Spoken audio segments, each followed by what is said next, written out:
देश में वोट चोरी का शोर तेज है। राहुल गांधी एटम बम वाली प्रेस कॉन्फ्रेंस करके ये सबूत पेश कर चुके हैं कि बैंगलोर सेंट्रल सीट पर वोट चोरी से बीजेपी की जीत हुई।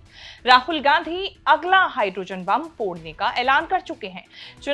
चुनावी सिस्टम, चुनाव आयोग को लेकर राहुल गांधी लंबे अरसे से लड़ रहे हैं। इसकी शुरुआत ईवीएम वीवीपैट से होते ही वोटर लिस्ट तक पहुंची है। ईवीएम के धोखे का शोर अब कम है, लेकिन कर्नाटक की कांग्रेस सरकार ने ऐसा एक फैसला किया है जिससे हड़कंप मचा हुआ है। अगर कर्नाटक सरकार की चली कि बहुत अरसे के बाद देश में ऐसा कोई चुनाव होगा जिसमें ईवीएम से नहीं बैलेट पेपर से चुनाव होंगे। कर्नाटक में पंचायत और स्थानीय निकायों के चुनाव होने वाले हैं। कर्नाटक सरकार को चुनाव कराना है। सीएम सिद्धरमैया और deputy CM DK Shivakumar ने फैसला किया कि पंचायत और निकाय चुनाव ईवीएम से नहीं होंगे, बैलेट का इस्तेमाल होगा। मतलब वोटर के पास मतपत्र होगा, ठप्पा लगाकर वो अपनी पसंद का उम्मीदवार चुनेगा। सरकार ने राज्य चुनाव आयोग को सिफारिश भेजी है। कैबिनेट से पारित प्रस्ताव में कहा गया है कि ईवीएम में जनता के विश्वास और विश्वसनीयता में कमी है। बैलेट से चुनाव कराएं तो चुनावों में पारदर्शिता और निष्पक्षता बढ़ेगी। कैबिनेट ने राज्य चुनाव निर्वाचन आयोग से कहा है कि वो चुनावों के लिए वोटर लिस्ट रेडी करें। बैलेट से चुनाव के लिए अगले 15 दिनों में नियम और जरूरी कानूनी बदलाव कर दिए जाएंगे। अगर किसी नियम में कहा गया कि चुनाव ईवीएम से कराने हैं तो उस नियम को बदल देंगे। This is a political decision which we have taken. We believe it in our ballot system. The government has the powers to recommend to the State Election Commission, and the State Election Commission will do it.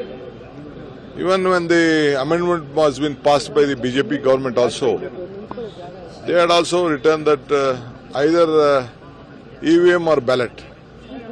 So we have choose to take up the ballot. What is wrong in it? There is nothing wrong. So we could see a lot of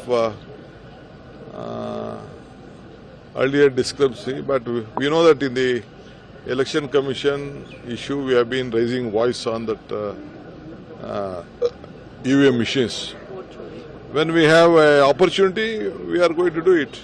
ballot से चुनाव का मामला तब आया जब राहुल गांधी ने घनघोर जंग छेड़ रखी है चुनाव आयोग और बीजेपी के खिलाफ। राहुल ने वोट चोरी की जो लड़ाई शुरू की थी वो कर्नाटक की ही बैंगलोर सेंट्रल सीट से शुरू हुई। जैसे जैसे वोटर लिस्ट रिवीजन को लेकर चुनाव आयोग बढ़ रहा है, राहुल गांधी की जंग में पैना बना रहा है।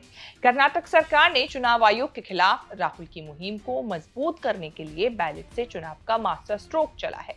राज्य चुनाव आयोग बैलेट से चुनाव के लिए पॉजिटिव लगता है।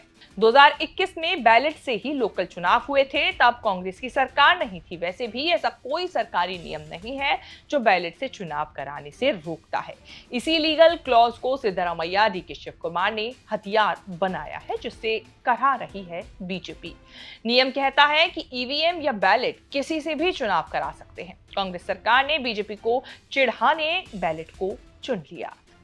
कर्नाटक सरकार के फैसले से बीजेपी को भारी मिर्ची लगी है। बीजेपी एकदम बैलेट से चुनाव कराने के खिलाफ उतर आई है।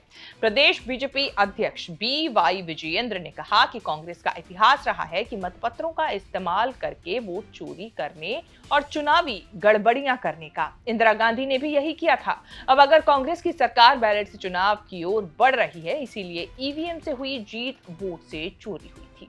जब पूरी दुनिया टेक्नोलॉजी से आगे बढ़ रही है, तब कांग्रेस सरकार उसका अपमान कर रही है। वैसे बैलेट से चुनाव का आइडिया बहुत पुराना है। देश में बरसों तक बैलेट से चुनाव हुए, लेकिन बूथ लूट, चुनावी हिंसा, धांधली के आरोपों के बाद देश बैलेट सिस्टम से बाहर निकल गया। 1982 में केस स्टडी के तौर पर ईवीएम से पोलिंग शुरू हुई और अब सारे चुनाव ईवीएम से हो रहे हैं।